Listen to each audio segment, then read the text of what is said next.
avec Joanie Gontier. Joanie? Je suis tellement contente de te retrouver, Georges, vraiment. Et je suis heureuse aussi de vous annoncer qu'occasionnellement, je vais venir vous parler d'environnement. L'environnement, c'est un sujet qui me touche beaucoup. Et je suis clairement pas la seule. L'environnement, ça fait l'actualité presque à chaque semaine. Hein? Mais as-tu remarqué que, on dirait que cette année, il se passe quelque chose? Il se passe quelque chose, absolument. Oui, il y a eu le pacte, il y a une prise de conscience, les gens veulent des voitures électriques. C'est comme si tout le monde, tout d'un coup, s'était dit, attention, là, il se passe vraiment quelque chose. Absolument. Juste cette semaine encore, tu parlais du cachalot qui a été retrouvé mort avec 13 livres de plastique dans son estomac. Exact. L'heure est critique. Et moi, mon but, ce sera via mes rencontres, mes expériences, mes découvertes, de nous faire réfléchir sur notre façon de consommer et de nous, en fait, de vous donner aussi des petits trucs et astuces pour qu'on puisse changer des petites choses au quotidien. Sans que ce soit trop souffrant. Là, exactement. Puis il y a moyen de le faire comme ça. Parce qu'on a des vies chargées, occupées. On ne veut pas non plus que tout le monde change drastiquement sa façon de vivre, mais on n'a pas le choix de faire des changements. Georges, j'ai envie de te dire qu'au Canada, le Québec arrive au 2e rang en matière de quantité de déchets produits en fonction de son PIB. On n'est pas les meilleurs. Non, on n'est pas les meilleurs. Les sites d'enfouissement débordent. On utilise 1 milliard de sacs en plastique à usage unique au Canada par année. 2 milliards de pailles en plastique et on consomme 2,5 milliards de litres d'eau embouteillée. Je veux dire, on en produit du déchet. Et d'ailleurs, à travers le monde, 40 du plastique qu'on produit, c'est pour l'emballage. On en emballe des affaires, ça n'a pas de bon sens. Est-ce que ça se peut être zéro déchet ou c'est vraiment un but ultime, là? Bien, on tend vers ça, mais on va prendre tous les petits changements qu'on peut faire. Et il y a de plus en plus de mouvements zéro déchet qui prennent forme dans les municipalités. Il y a des restaurants, des boutiques aussi qui nous invitent à faire du zéro déchet, à acheter en vrac. Et ça commence aussi à être de plus en plus populaire dans les écoles, dont l'école Lambert-Closse à Montréal. La boîte à lunch zéro déchet, c'est une initiative du service de garde. France Boudreau, qui est l'une des instigatrices, nous explique d'où est partie cette belle idée-là. On peut l'écouter. En fait, c'est qu'on voulait éliminer les déchets le plus possible. Et au départ, ça a commencé vraiment par les collations. Donc, on a fait des collations qui étaient moins de déchets, donc moins d'emballage. Donc, on était dans les fruits, les légumes et des choses comme ça.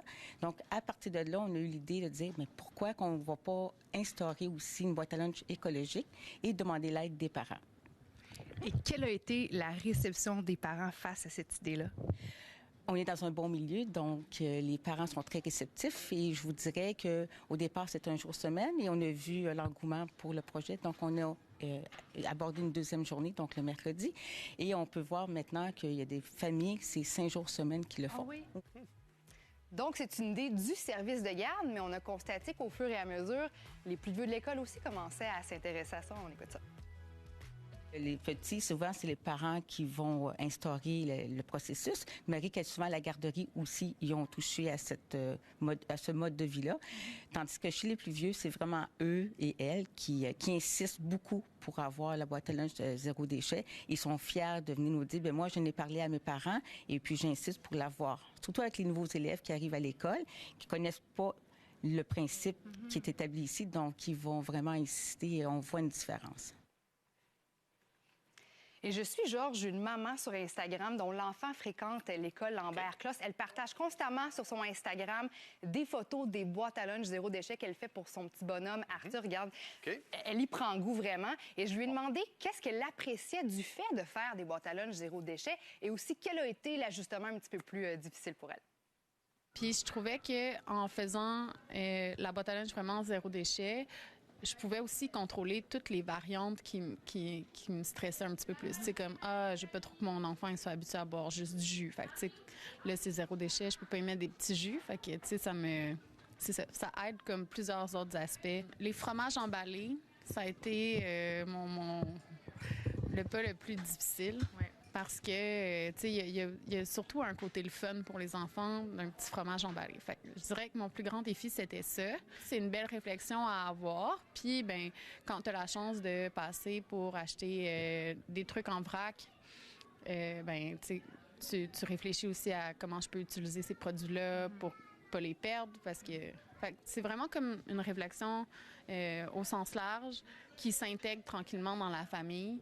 Puis je trouve ça vraiment le fun.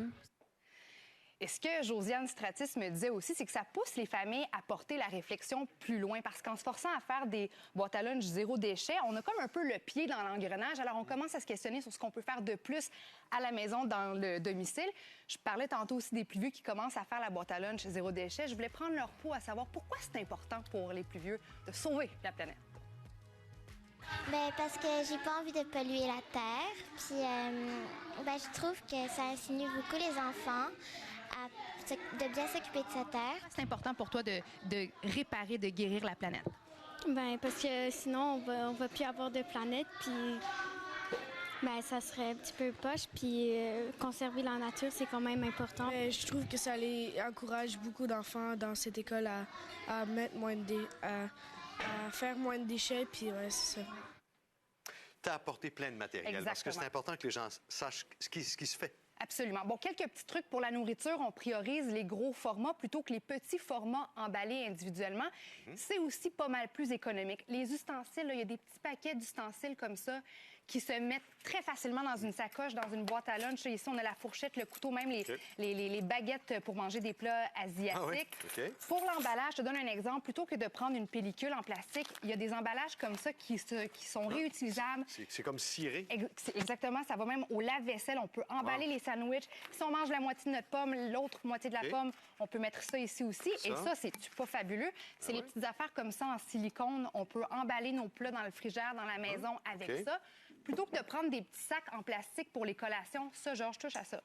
C'est du silicone, ça va dans la vaisselle. Donc, les petites pommes en quartier avec un petit peu de citron, on met ça là-dedans. Les enfants adorent parce que la texture est assez intéressante. Donc, voici les petits trucs. Gardez avec vous des ustensiles dans votre sacoche. Et je vous dirais que changer notre façon de consommer de l'eau et du café au quotidien, juste ça, ça fait une différence. Pensez au nombre de bouteilles d'eau qu'on utilise pas. Combien t'as dit de bouteilles par année? 1 milliard? On utilise 2,5 milliards de litres d'eau embouteillée. Ah, ça n'a pas de bon sens. Ça n'a pas de bon sens. Alors, tout ça, là, ça se trouve dans des gros magasins à grande surface qui se retrouvent dans la plupart des municipalités. Alors, des petits changements ici et là, c'est ce qu'on souhaite. On ne juge pas, on ne demande pas la perfection.